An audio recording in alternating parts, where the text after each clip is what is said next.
Thank you much. Can everyone hear me on the microphone? We haven't tested it. Thank you.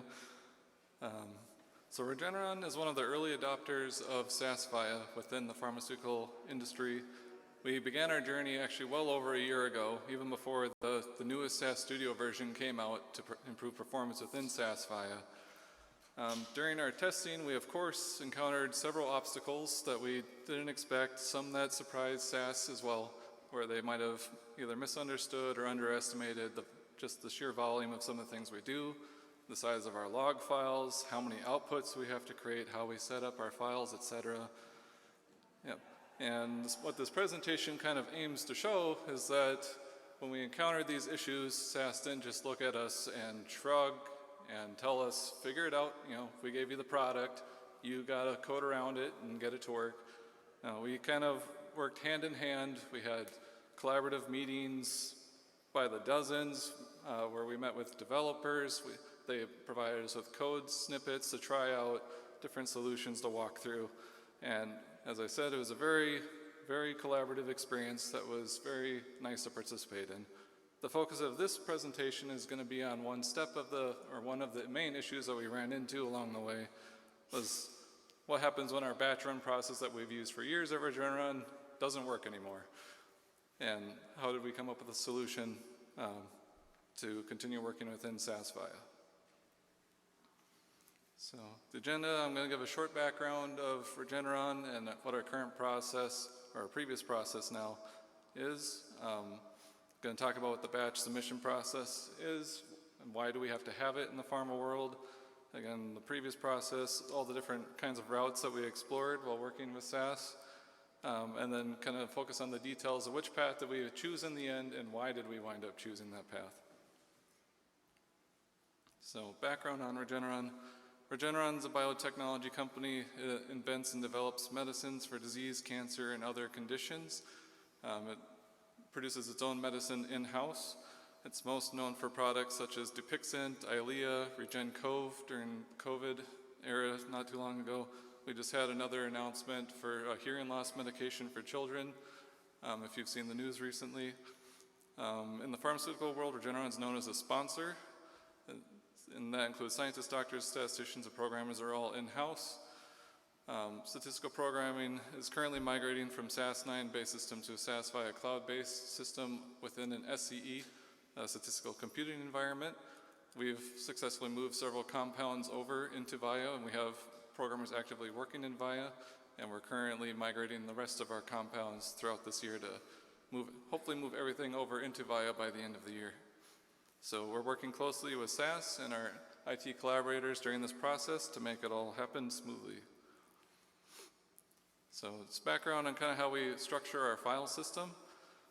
We have many different deliveries that we do in the pharma world for different purposes, whether submitting to a manuscript or submitting something to the FDA or just having a different delivery to medical writers to review what we have so far. For each one of these deliveries, we typically have its own separate folder set up where we have different folders for either making the data, so like SDTM data, Atom data sets, etc., or creating the outputs, making tables, figures, listings, or TFLs, as they're commonly abbreviated in the pharma world. Within one of these delivery folders, we typically have a structure like this, where we have an AutoExec program at the top. The AutoExec program is specific to that delivery to set up all of our file names, library paths, etc., do any imports of outside files, maybe some Excel documents, etc. And then we'll have separate programs to make the tables, listings, and figures, often with the goal to have one output per program. And a lot of times our deliveries in these can be upwards of 600 to 1,000 outputs each time. So as you can imagine, that could mean hundreds of programs to run in one folder. So for batch submission, programs are typically developed interactively.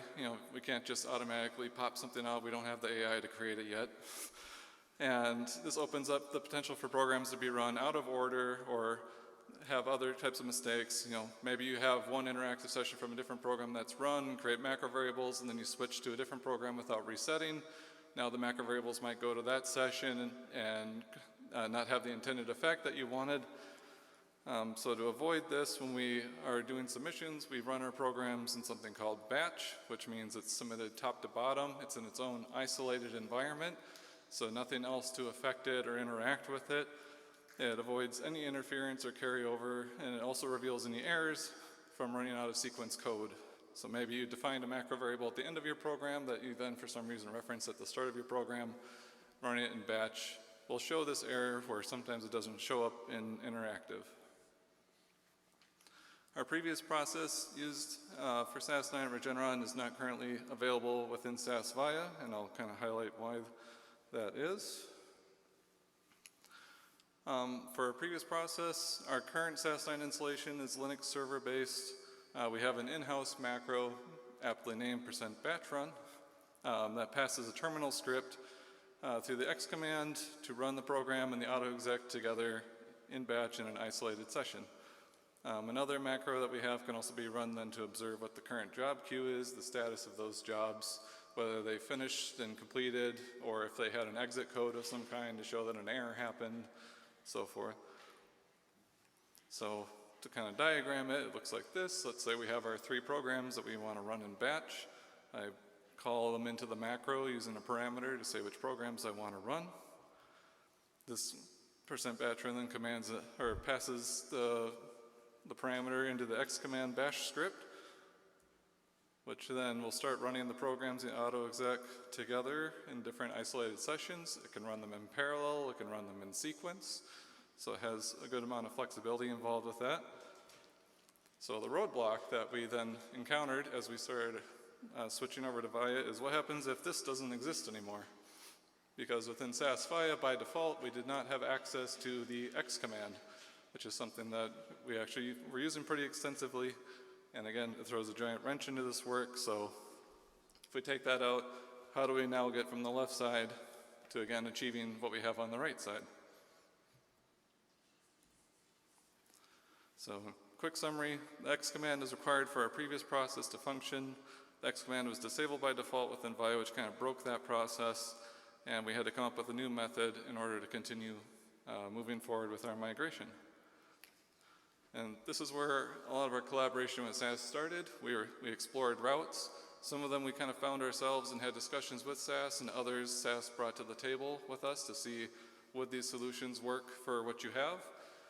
And I'll kind of walk through each one of these step by step and kind of, again, weigh the pros and cons. Our solution worked for us because of how we're set up, but maybe one of the other solutions I talk about in these slides might work for one of your companies better instead, but let's kind of walk through these. So again, our potential paths were strategy means between Regeneron SAS and our IT collaborators, because in order to use some of these, at times we might have to bring in our IT admins to change some of the settings on Viya in the background in order to accommodate. We had multiple discussions over time so that SAS could better understand our requirements and what we have to do in the industry when we do submissions. SAS is again willing to supply sample code, propose solutions, pass on feature requests for development. One of the very nice things about Viya is it's very young right now, and as SAS wants more companies to join Viya, we can have a little bit of influence to develop the product and make the product better overall for other companies out there as we move forward. Again, IT is adjusting the systems and functionality so that we can test some of these options. The very first and most straightforward option that we tested was the background submit. If you've seen the new SAS Studio within Viya, you might see this new symbol that's highlighted in my blue square on the screen.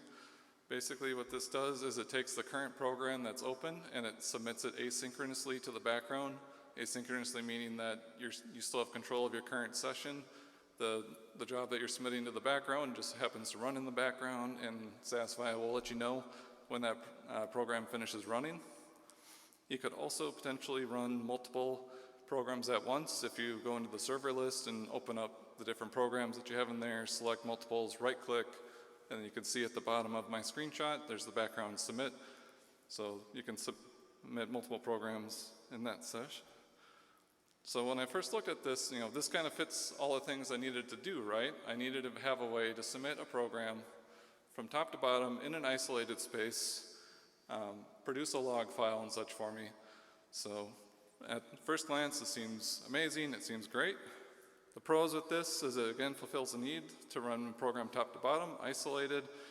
It fulfills the need to make a log file because when these run in batch with the background submit, it automatically creates a log file, and it can automatically create a results file. Whatever the program outputs, it'll also make automatically.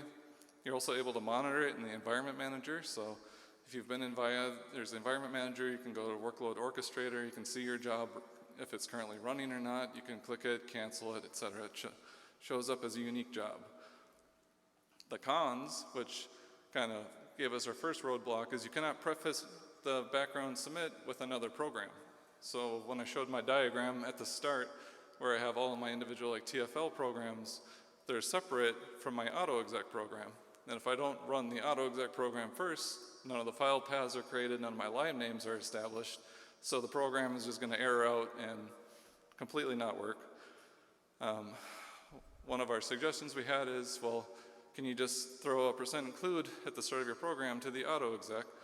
And that's kind of where we were reminded that we have thousands and thousands of programs, and a lot of these programs we don't want to actually touch anymore because they were for prior delivery. If we want to rerun them, we don't want to have to modify them if we don't have to. So while the solution, has merit and potential, if we make a change, that's a very large change that we would have had to incorporate. It's also pretty cumbersome when running multiple programs for a delivery. So if we have 50 to 100 programs, do you open up all 50 of them and hit the button for every one of them? Or if you select them from the menu, do you just hope that you got the right selection when you right click and run them? We all get tired at the end of the day and can fat finger something when we're not trying to.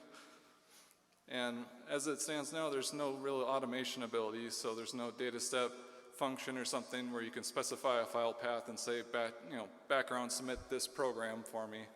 So again, with all the programs we have, it's a little difficult to set up. The next route that we looked at was flows and custom steps. So SaskVia adds these as 2 new objects within SaskVia, flows and steps. Flows are kind of similar to Enterprise Guide projects, if you've used projects in Enterprise Guide. You can have one or more set of programs or actions that execute from start to finish in a visual kind of drag and drop experience. You can set up parallel lanes so you can have parallel processing potentially within a flow, which is nice. Steps are the actions or programs that you kind of pull into a flow, so you can import data, you can modify data, sort data, do merges, things like that with different steps. And there's even something called custom steps, which allow you to basically write code in the background. So one of the nice things that SAS brought forth with this was they created a custom step that if you supplied it in an Excel document with a list of programs, then the custom step would then walk through those programs to try to run every program in that list in a batch sense. So when I first got my hands on flows, these were kind of the 2 pictures that my brain went to try to set this up in a way that I thought would make sense to me. The one on the left is you run the AutoExec first and you branch off into all your programs that you want to batch submit. You could watch the first, the AutoExec run, then you can watch as each program in the chain also runs.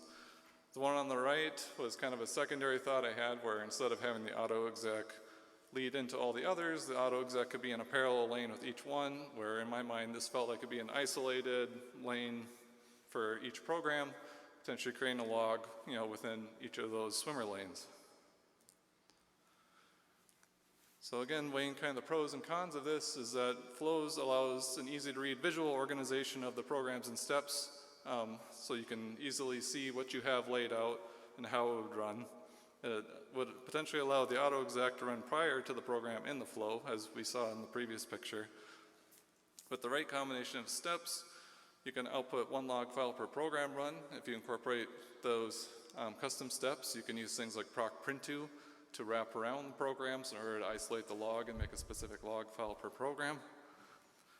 The cons, it's cumbersome when running multiple programs once again. So if you can imagine having a visual diagram where you have, again, hundreds of programs potentially, that diagram is going to get gigantic and hard to manage.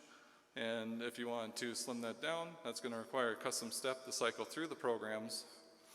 The custom step does also require additional licensing to unlock some of the functionality behind it. So if you can program in JSON, then custom steps are a little bit more open to you, but if you have the additional licensing, then it makes it easier to set up forms and things like that when designing the custom step.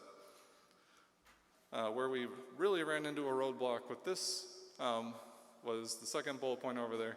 The flow environment is different than a normal program. So my first thought was I would take my AutoExec program, I'd put it in the flow, and I'd hit run, and we'd be good. But I did that, and it errored out. And the reason I discovered for that is that the system macro variables are different within a flow versus they are in a program. So if you've ever used Enterprise Guide or SAS Studio, you might know there's system macro variables that are nice to have, like SAS program file. If you're trying to automate making your library names, the SAS program file tells you the file path to the current program that you have open.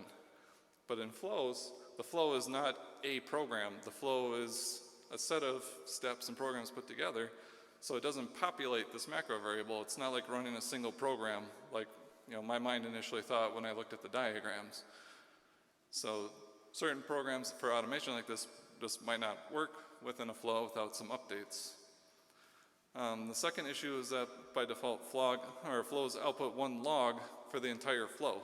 So for our process, we needed to have a single log for a single program without any other factors influencing the program that's running.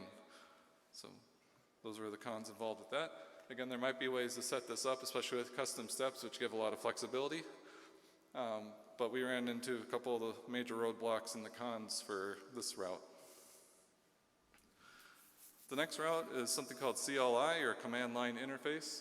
This is the one that I personally had the least amount of experience testing, as one of my colleagues was the one that spent more time looking through this process. It's a method to interact with the SAS Viya REST services directly, and it's typically done through a terminal like PowerShell, something to that effect. So you can run your programs in batch pretty easily with CLI. It's a unique set of commands, so it's kind of like if you're in Linux trying to learn a terminal script in order to run your SAS programs, but it's pretty effective at what it does.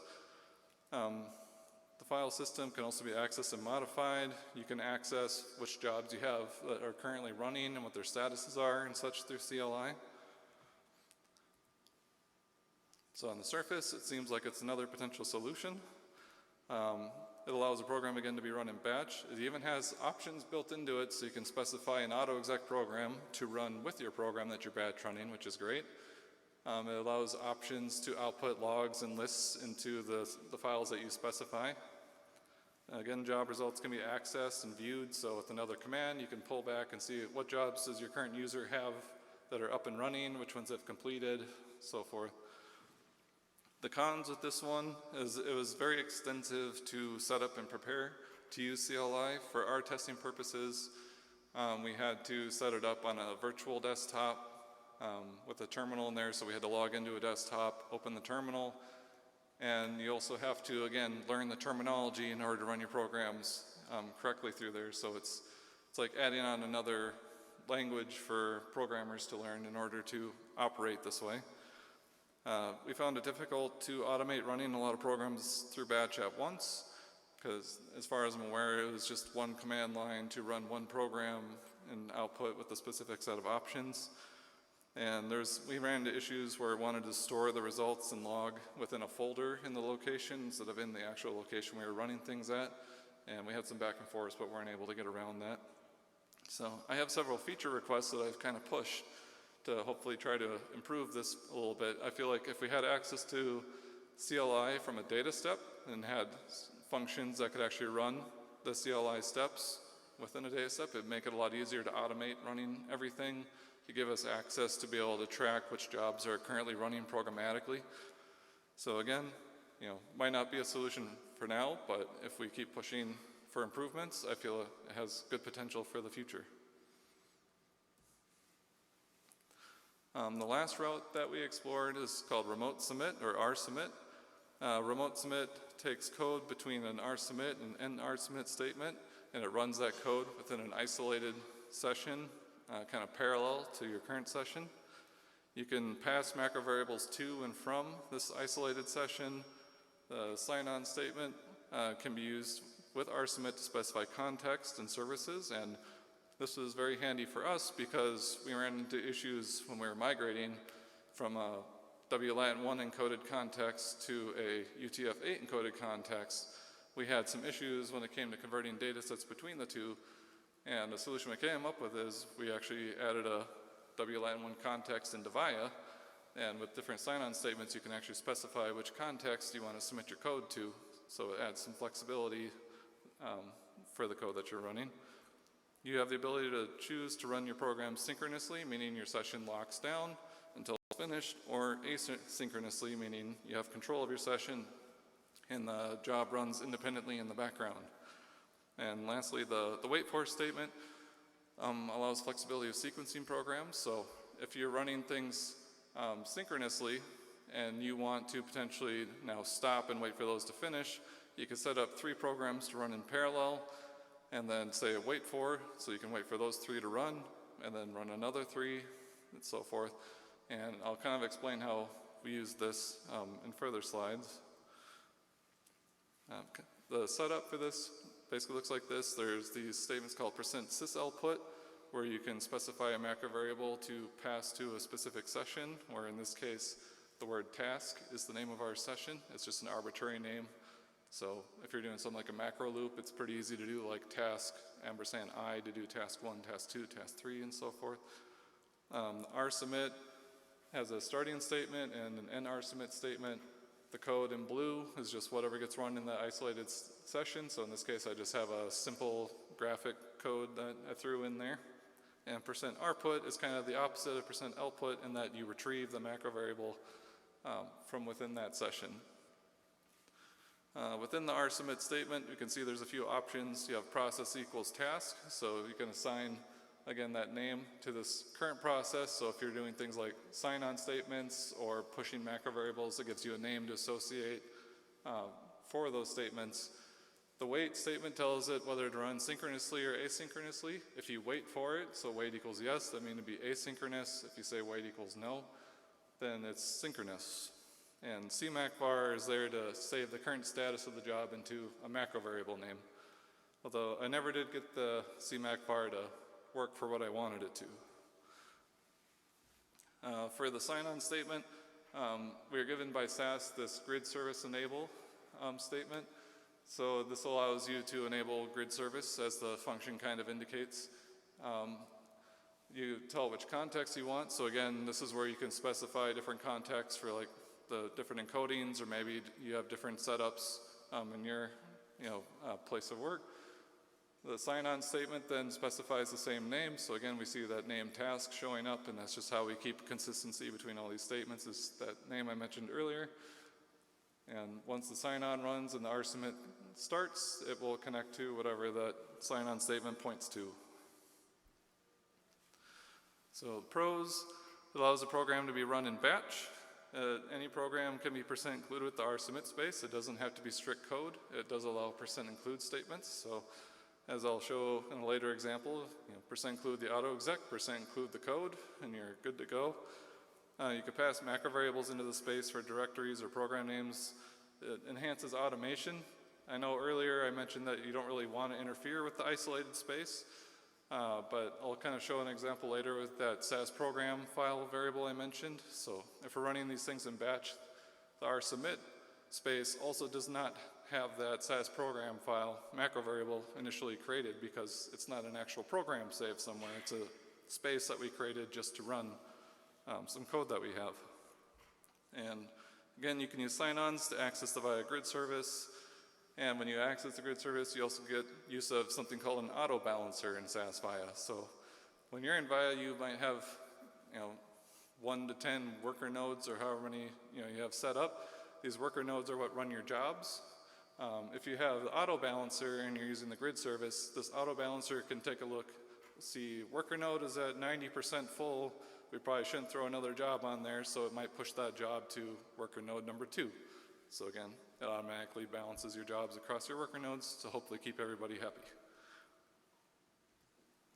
So chosen path forward, we had a lot of discussions, a lot of testing, and we kind of decided to go with the rsubmit path for now. It gave the most flexibility for us moving forward. We had a nice example code that was given to us by a former SAS employee named Samuel Hawk that I kind of took and ran with to kind of mold into something that would work for us.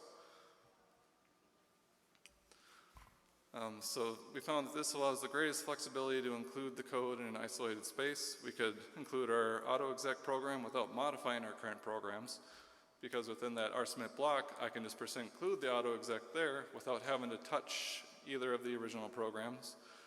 It allows automation within SAS macro loops, or even call execute statements if you like to set up data sets and use call execute statements instead. And it also allows sequencing with programs with those statements like wait for that I showed earlier. So this is kind of an abbreviated, toned down version of what my macro does. It basically just loops from 1 to however many programs that we're currently batch running. It has some sysoutput statements to push those macro variables into the RSubmit block, and I'll have slides that kind of walk through each part of this in more detail. And within the RSubmit block, you see it's actually pretty straightforward. It's just doing a proc print2 wrapper to make my log file, and I'm just including my AutoExec and the program, so pulling nothing else into there, just those 2 programs. And at the end, I have a wait for all, so it could initiate, end program, many programs, and then the wait for all tells it to switch to asynchronous and wait for all those programs to finish running. So in this case, the %sysoutput is basically to get the SAS program file macro variable created so that our AutoExec programs will function. Again, the AutoExec uses that _ SAS program file in order to make our file paths and live names. The _ program is just so I could pass that path into the %include statements to be run. And I also use some %sysoutputs in order to push time into the isolated, so when my program runs, I could %sysoutput back the time, and I can get how long my program actually took to run for when I'm pushing results out after the batch runs are all completed. And the last one again is just for the log, so I could specify where proc print2 pushes the log file to. In the example, the %nrstr macro is just in there as a wrapper around macro statements so that the macros statements don't resolve immediately, because I want it to be able to loop through as the macro runs. So it does its first initial wave of resolving any macros, and then once the RSubmit runs, then it will resolve and let the %let happen inside the RSubmit, and the %includes happen inside the RSubmit.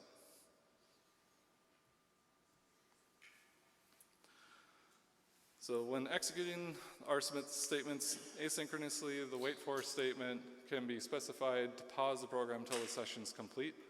Wait for _all will tell it to wait until they're all done. At times, we want certain programs to be ran before any of the other programs start running. So if we think of in terms of like Atom, we might have many Atom data sets that require ADSL to be completed before they run. So we want to have the option then to batch run ADSL, tell it to stop, and then start cycling through the other programs. And that's where this came in handy. So if I run ADSL, use a wait for all, tell it to stop for that, I can then run my other programs, tell it wait for all, and maybe ADEFF relies on the other Atom datasets, so I can have 3 different sequences that happen from one macro call. Another thing that we have to consider is that as we're migrating, we also have to kind of worry about load balance as we test the new system, and we might not want to let 40 programmers run 20 programs in parallel at the same time. So we have settings inside the macro, so limit everybody to 2 or 3 programs at a time for now. So if they give a list of 20 programs, the macro can just run 3, wait, run 3, wait, run 3, wait, and the user doesn't have to do anything except just wait for everything to run. For the sign-on statements, again, we could set our RSubmit to run different contexts and how we set it up. For the macro that I created, I decided to give it 2 different settings. One is to set up to enable grid service. So using that %grid service enable function, using the sign-on statement, where in that screenshot you can see the note that says the session task 1 has enabled grid service, telling me that it worked. Then we also set up something that we called local, so quote unquote local machine. For that, I set options auto sign on. So when I do my rsubmit statement, I don't actually specify, I don't specify any actual sign on statement that was run previously, and it will just auto sign on. And I can see in the notes below that it's a different kind of message.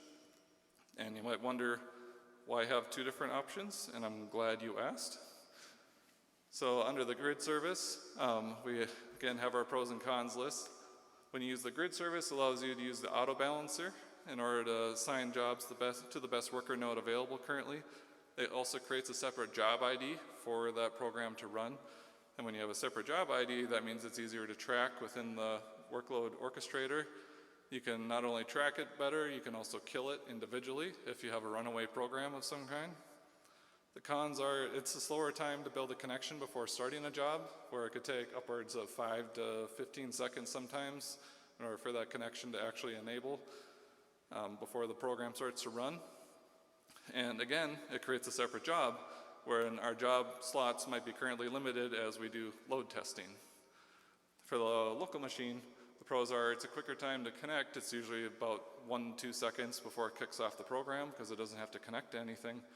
It does not create additional jobs that use up the limited job slots, but the jobs still run in an isolated environment.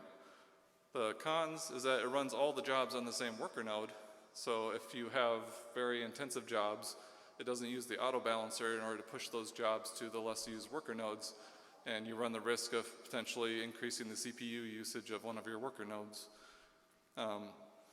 Also, separate job IDs cannot be tracked, so if you don't use the grid service and you look at inside the workload orchestrator, it just looks like your current SAS Studio session, and you don't have any way to kill or terminate the programs that are currently being batch run in that process, because if you kill that, it kills your current session that you have open and everything goes away. The current batch macro is set up to allow more parallel jobs when using the local machine because it doesn't eat job slots versus using the grid service mode. Again, it avoids allocating too many jobs at once. More intensive jobs, we could tell our users to use the grid service in order to let the auto balancer manage the workloads. The default is set to the local machine because a lot of our TFL programs and such don't take that long to run, and some of them are probably finished by the time the grid service tries to connect. And overall, it's just quicker and easier for our smaller jobs. So what can be improved? As I mentioned, tracking specific jobs is difficult or sometimes impossible. In our previous system, we had a percent jobs macro basically that would just show a list of all the current jobs running on the system, and if they're completed, when they started, did they complete successfully, or was there an error, etc. I haven't been able to replicate this yet in the VIA environment, although I do have a number of feature requests and such that I've pushed on the developers to help make this process better for the future. When you're using the grid service, you can see in the screenshot here, I have a separate job for every one of my programs that's running, but they all get the same label. So if I don't know which one of these is assigned to ADSL or which one of these is assigned to ADCM, etc., I just kind of have to guess that based off the order that I submit my batch programs, which one is which. So that's one of my biggest feature requests I have pushed, is just to be able to allow a label to attach to that so I can either change the name or add another column or something that will let me track that. And again, if you're not using the grid service, this all shows up as one row and you don't have any separate rows for those. And for that, I'm not sure if there's anything we can change at the moment. We also are, again, we're exploring to know the exact number of parallel jobs that we can currently have running. So the final process we came up with, my macro downloads a list of programs, so if you point it to a directory, it lists all the programs up there. It kind of trims off some of the ones you wouldn't want, like anything that says batch run.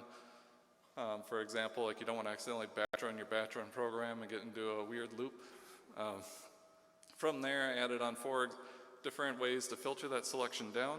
So you can have either just specify a list of programs if you're running a couple. You can use regular expressions to search the list. You can use the terminal kind of language that we use in our old macro to make it easier to go from our old macro to our new macro. Or you could pull on our title footnote file, source file that has the program names in one of the columns in the Excel file and just have it run through those. I have options again for sequencing, so we can make as many different sequences as we want. And it also limits how many total jobs can be running at once. So to kind of wrap things up, SASFI again has multiple routes available to batch run program. The rsubmit kind of worked best in our case, but maybe one of the other paths I talked about could work for one of you where you work. The rsubmit was proposed to us by SAS again, and we took it and molded it to kind of fit our purpose and kind of buffed it out to make our quality of life a little bit better with it. The process currently isn't perfect, but again, we're kind of trying to mold that future by talking to devs, pushing feature requests, having the conversations about it. A couple of quick shout outs to some of my coworkers that helped along the way here. So I have my manager, Ryan Yu, and Isa, who did a lot of the Wave Zero testing with me. I have Chris, who's in the crowd here, who did a lot of other testing along the way with me. Some of the SAS employees, I have a star next to Samuel, because after I made the slides, I found out he's not with SAS anymore, but at the time he was. Jim Box has always been a big help, Matt Becker, Morgan, Helene, Jaren Cones, David Gleemaker, who another developer that spent a lot of time with me to work on our submit code. Some of our IT collaborators, Sandeep Grande, Sagar, and Sharik, who spent a lot of time allowing me to set up the servers in order to test these options, but then also maintained and helped the conversation with SAS, because I'm kind of inept when it comes to IT things, and having their expertise was greatly needed for me. So with that, thank you for attending my talk here.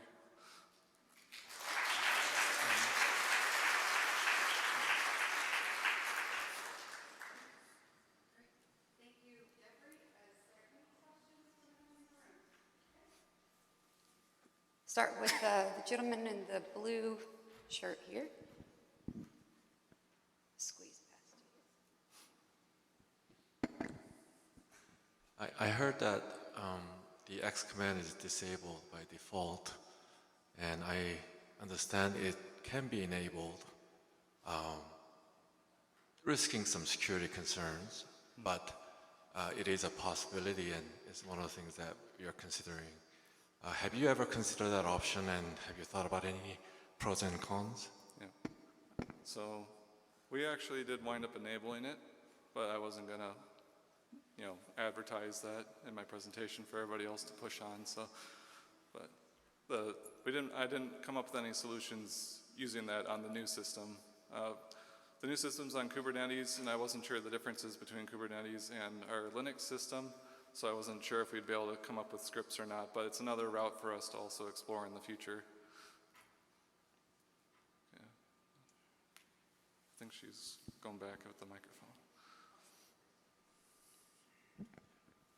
The opening 4 or 5 examples, proposals or whatever, seem to be leveraging an interactive system to replace a completely non-interactive system. So is there no SAS execution string that, from the terminal, that kind of low level? That's question one. And then the rsubmit and the end rsubmit, is that part of the interactive system? And so you're still leveraging an interactive system to replace non-interactive? Yeah, I'm not sure if I fully heard your first question, but the rsubmit is part of interactive. So you build a program with it interactively. And we did have to come up with some solutions where maybe you don't want your system locked down, so we actually set up a batch run program that we then use the background submit. So then our background programs that might have to run overnight or something are using the background submission process to run. So the first one was just that, old school.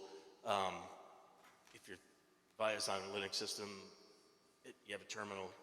Is there not a SAS execution string that you can execute a program? On the compute server, so you're not doing any...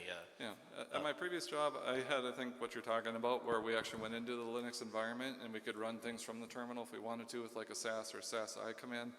Our system is actually a Windows-based environment that connects to a Linux server in the background, so unless you have special access, you can't actually go into the Linux environment to do that.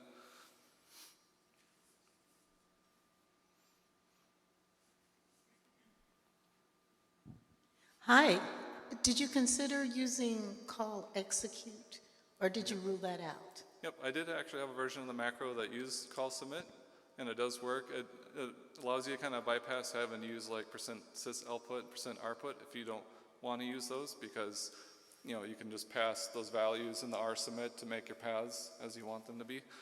So it does work.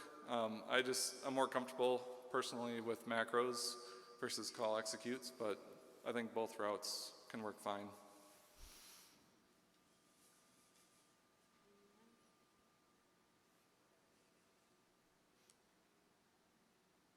Anyone else?